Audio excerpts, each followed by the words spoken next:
Hello student, welcome to SP Learning. Today we discuss the about principle of management. It is a subject of OCM, Organization and Commerce. First chapter was principle of managements. ये principal of management होता क्या है, principles किसको बोलते हैं, management क्या होता है। तो सबसे पहले हम प्रिंसिपल ऑफ मैनेजमेंट का एक बेसिक देखते हैं। प्रिंसिपल ऑफ मैनेजमेंट में management is a group activity. एक तरह का पर्टिकुलर टास्क हम किसी मैनेजमेंट को देते हैं, वो मैनेजमेंट उस पूरे काम को sincerely and with the help of guidelines, with the help of based, उसके बेस पे वो काम को सक्सेसफुल करते हैं, गोल को अचीव करते हैं, उसको बोलते हैं मैनेजमेंट। एक तरह का किसी भी चीज़ पर्टिकुलर चीज़ को मैनेज करना, उसको क्या बोला जाता है, मैनेजमेंट। प्रिंसिपल ऑफ मैनेजमेंट, पहले हम मैनेजमेंट के बारे में सीखते हैं। Management principle are the statement of fundamental truth act as guideline for taking managerial action and decision.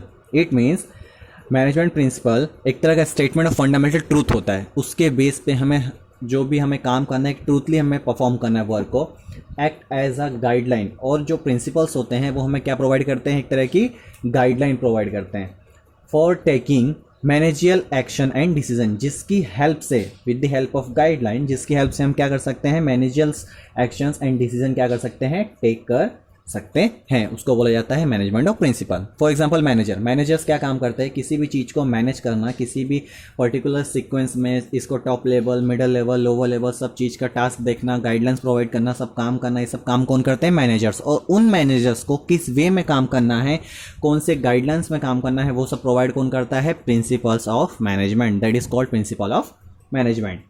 For example जैसे कि आपने क्रिकेट या अदर गेम की टीम्स तो देखी होंगी, तो क्रिकेट की टीम में भी क्या होता है कि उसमें जो बेस्ट बॉलर होता है उसे बॉलिंग का दिया जाता है, जो बेस्ट बैट्समैन तो उसे बैट्समैन का टास्क दिया जाता है, बिकॉज क्योंकि बैट्समैन अपनी बैट्समैन परफॉर्म करेगा अच्छे से, और जो बॉलर होगा वो अपनी क्या करेगा, बॉलिंग अच्छे से परफॉर्म करेगा। Total player design by the divided into between the player according their the qualities and capabilities. यहाँ पे जिसकी जो क्वालिटीज़ है, जिसकी जो कैपेबिलिटीज़ है, उसको उसके अकॉर्डिंग उसको क्या दिया जाता है, टास्क वर्क उसको दे दिया जाता है, that is called principal of management. It is also called a different system, different techniques. इसमें आपको डिफरेंट सिस्टम, डिफरेंट टेक्निक्स इसमें आपको क्या होगा, सीखने को मिलेगा। द प्रिंसिपल, जो प्रिंसिपल्स होते हैं मैनेजमेंट के, वो क्या करते हैं, focus on the best between coordination, superior, subordinate, all member of the organisation. और इसमें क्या होता है, ये सारे प्रिंसिपल सब जगह पे क्या होते हैं, अप्लाई होते हैं। This is called principal of management.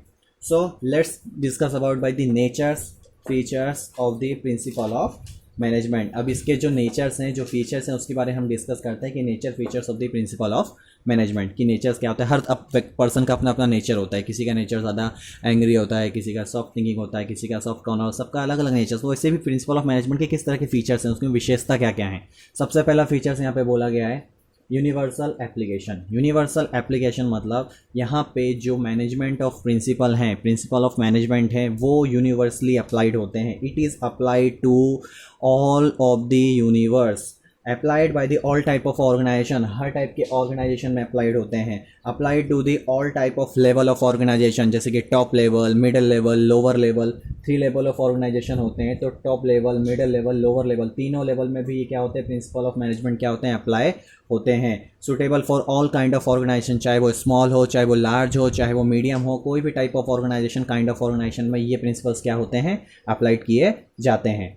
Next principle, general guideline. General guidelines, इसमें क्या होती है, आपको प्रिंसिपल ऑफ मैनेजमेंट आपको गाइडलाइन प्रोवाइड कर देते हैं, आपको एक जनरल गाइडलाइन प्रोवाइड करते हैं, जिससे आप क्या कर सकते हो, ऑर्गेनाइजेशन आने वाली जितनी भी प्रॉब्लम्स हैं उन सबको क्या कर सकते हो, टैकल कर सकते हो। तो it is provide by the general guidelines to the organisation and according to solve the problem his situation. जो भी सिचुएशन है उसके अकॉर्डिंग क्या करना, प्रॉब्लम को सॉल्व करना। ये प्रोवाइड भी कौन करते हैं, principle of management, general guideline. For example जैसे कोई स्टूडेंट है, उसको हमने गाइडलाइन प्रोवाइड कर दी कि आपको इस वे में पढ़ना है, ऐसे पढ़ना है। अब वो पढ़ना उसके अकॉर्डिंग है, वो किस तरह से पढ़ रहा है, सुबह पढ़ रहा है, शाम को पढ़ रहा है, रात को पढ़ रहा है, वो उसको पढ़ना। बट हम नोट्स, उसको जनरल स्पीच सब कुछ हम प्रिपेयर करके दे देंगे, बट उसको किस वे में पढ़ना है वो उसके ऊपर है। हम क्या प्रोवाइड कर देंगे, उसको जनरल गाइडलाइन प्रोवाइड कर देंगे। Next point, flexibility. फ्लेक्सिबिलिटी मतलब होता है changing according to situation. Situation के अकॉर्डिंग क्या हो जाना, चेंज हो जाना, दैट इज कॉल्ड फ्लेक्सिबिलिटी।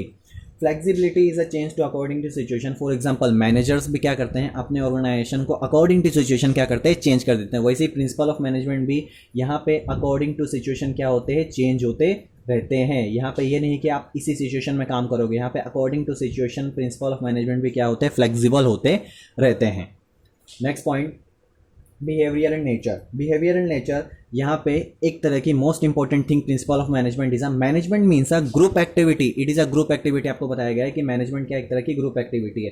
तो अगर आप परफेक्ट ग्रुप एक्टिविटी करते हो, ग्रुप के साथ बराबर बिहेवियर मेंटेन करके चलते हो, तो उससे आप क्या कर सकते हो, मैनेजमेंट के ऑर्गेनाइजेशन के सर्टन ऑब्जेक्टिव को क्या कर सकते हो, अचीव कर सकते हो। अगर आपने कोई टारगेट फिक्स किया कि मुझे इतना टारगेट ये चीज़ करनी है, तो उसके लिए आपको क्या करना पड़ेगा, सबसे पहले अपने ऑर्गेनाइजेशन के जितने भी डिपार्टमेंट हैं, जितने भी लेवल हैं, उन सब के साथ एक गुड नेचर, गुड बिहेवियर, अच्छी बॉन्डिंग करके चलनी पड़ेगी। बिकॉज अगर आप उनके साथ अच्छी बॉन्डिंग करके चलोगे, म्यूचुअल अंडरस्टैंडिंग करके चलोगे, तो आपको आपके ऑर्गेनाइजेशन में जितने भी एम्प्लॉई हैं, जितने भी सबऑर्डिनेट हैं, वो आपको हेल्प करेंगे कि आप ऑब्जेक्टिव को क्या करो, अचीव कर सको। Because it is a behaviour nature. तो it is a most important features of the principle of management.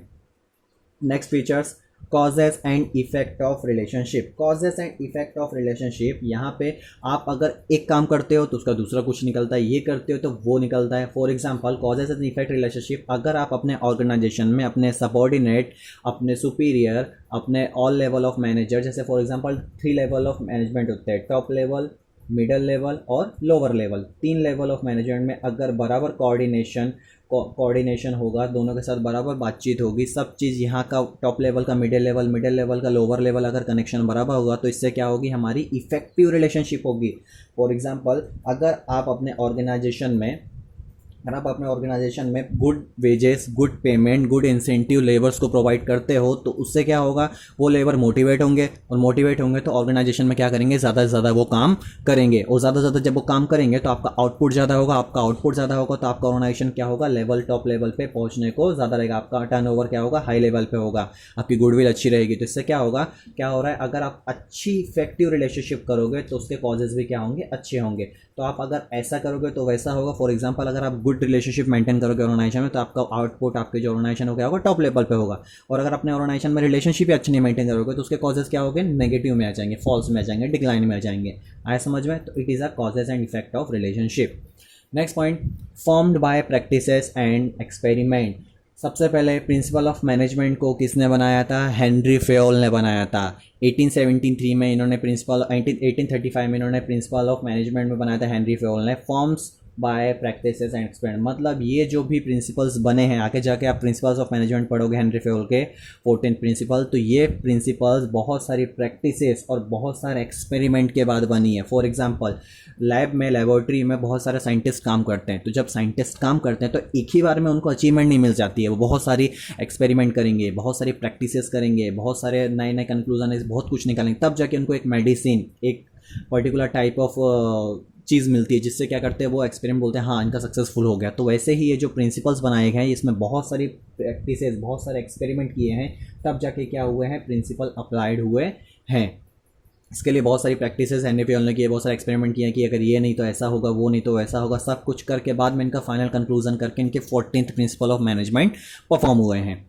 Next features, all principles are equal importance. यहाँ पे बोल रहा है कि सारे प्रिंसिपल्स को आपको इक्वल इम्पॉर्टेंस देनी है। ये नहीं है कि आपको एक इम्पॉर्टेंस पढ़ लिया, आपने एक प्रिंसिपल्स पढ़ लिया तो उसका ज़्यादा इंपॉर्टेंस दे दी, एक प्रिंसिपल से ही आप सारे 7 जगह पे प्रिंसिपल्स को अप्लाइड करके आप अचीव कर लोगे ऑब्जेक्टिव, ऐसा नहीं। यहाँ पे सारे जितने भी प्रिंसिपल्स ऑफ मैनेजमेंट्स के हैं, उनको सारे के सारे आपको क्या करनी पड़ेगी, इक्वल इंपॉर्टेंस देनी पड़ेगी। बिकॉज अगर आप सबको इक्वल इंपॉर्टेंस दोगे, सबको बराबर ही ट्रीट करोगे, तो आपका ऑर्गेनाइजेशन में गुड इंसेंटिव, गुड वेजेस आप क्या कर सकते हो, अचीव कर सकते हो। और आप जब आपका goal of the organisation achieve हो जाएगा, तो आप क्या कर सकते हो, सारे के सारे प्रिंसिपल को अपने ऑर्गेनाइजेशन में ही फॉलो करवा सकते हो। तो it is a all principle of are the equal importance. सारे प्रिंसिपल को इक्वल इंपॉर्टेंस आपको ऑर्गेनाइजेशन में देना है। एक और बार हम रिवाइज करते हैं। First of all, universal application. Universal application means it is applied by the all of the universe. सारे यूनिवर्स में अप्लाई होता है, सब टाइप के ऑर्गेनाइजेशन में अप्लाई होता है, ऑल लेवल ऑफ मैनेजमेंट में अप्लाई होता है, ऑल काइंड ऑफ ऑर्गेनाइजेशन में भी ये अप्लाइड होता है। जनरल गाइडलाइन, ये आपको सिर्फ गाइडलाइन प्रोवाइड करेगा। टीचर्स आपको सिर्फ वे दिखाते हैं, आपको रास्ता दिखाते हैं कि आपको इस वे में चलना है, अब चलना ना चलना वो आपकी रिस्पॉन्सिबिलिटी बन जाती है। तो यहाँ पे प्रिंसिपल ऑफ मैनेजमेंट आपको गाइडलाइन प्रोवाइड कर देते हैं कि आपको इस गाइडलाइन में, इस वे में आपको ये काम करना है। अब करना ना करना वो आपके ऑर्गेनाइजेशन की रिस्पॉन्सिबिलिटी, आपका काम रहता है। Next point flexibility. फ्लेक्सिबिलिटी होता है changing according to situation. Situation के अकॉर्डिंग क्या हो जाना, चेंज हो जाना, बदलाव हो जाना। तो अगर सिचुएशन के अकॉर्डिंग अगर चेंज होना है तो उसके लिए भी हमें सारे प्रिंसिपल फॉलो करने पड़ेंगे और मैनेजर को अकॉर्डिंग टू सिचुएशन क्या करना पड़ेगा, वो चीज़ देखनी पड़ेगी। तो वैसे ही प्रिंसिपल ऑफ मैनेजमेंट क्या होते हैं, चेंजिंग टू अकॉर्डिंग सिचुएशन हो जाते हैं। Behaviour and nature. Behaviour and nature मतलब यहाँ पे आपके ऑर्गेनाइजेशन में आपको सबके साथ एक गुड नेचर, गुड बॉन्डिंग करके चलनी पड़ेगी। अगर आप गुड बॉन्डिंग करके चलोगे तो आपका जो ऑर्गेनाइजेशन है वो टॉप लेवल और ज़्यादा से ज़्यादा गुड वेजेस, गुड इंसेंटिव के साथ क्या करेगा, अचीव करेगा। Causes and effect of relationship. अगर आप गुड इफेक्टिव रिलेशनशिप अपने सबॉर्डिनेट, अपने सुपीरियर, अपने एम्प्लॉयर सबके साथ एक good bonding, good effective relationship करके चलते हो तो आप बहुत सारे गोल अचीव कर सकते हो, सर्टन अचीव, और आपका जो भी एम होगा सर्टन गोल अचीव करने का वो भी आप सर्टनली अचीव कर सकते हो। Next point, formed by practices and experiment. यहाँ पे जितने भी प्रिंसिपल्स बड़े हैं वो बहुत सारी प्रैक्टिसेस करने के बाद, बहुत सारे एक्सपेरिमेंट करने के बाद वो प्रिंसिपल फॉर्म्ड हुए हैं। यहाँ पे जैसे कि फॉर एग्जांपल कोई भी डॉक्टर्स की पढ़ाई करता है तो डॉक्टर्स को उसको खाली डिग्री मिलती है। अब वो डिग्री लेके अब वो सडनली ऑपरेशन करने नहीं जाता, वो ऑपरेशन करने के लिए भी उसको क्या करना पड़ेगा, बहुत सारे एक्सपेरिमेंट, बहुत सारी प्रैक्टिसेस करनी पड़ेंगी, तब जाके वो एक परफेक्टनेस प्रोफेशन कहलाएगा। Next point, all principle are equal importance. यहाँ पे जितने भी प्रिंसिपल हैं सारे के हमें क्या करना है, सबको क्या करना है, इक्वल इंपॉर्टेंस प्रोवाइड करनी है। अगर आप इक्वल इंपॉर्टेंस सबको प्रोवाइड करोगे तो आप इक्वल इस सब जगह पे वो प्रिंसिपल्स क्या कर सकते हो, अप्लाइड कर सकते हो। So this is the meaning of the principle of management, features of principal of management. And next video में आपको इससे ज़्यादा भी importance and 14 principal of management भी आपको प्रोवाइड करेंगे। So thank you very much.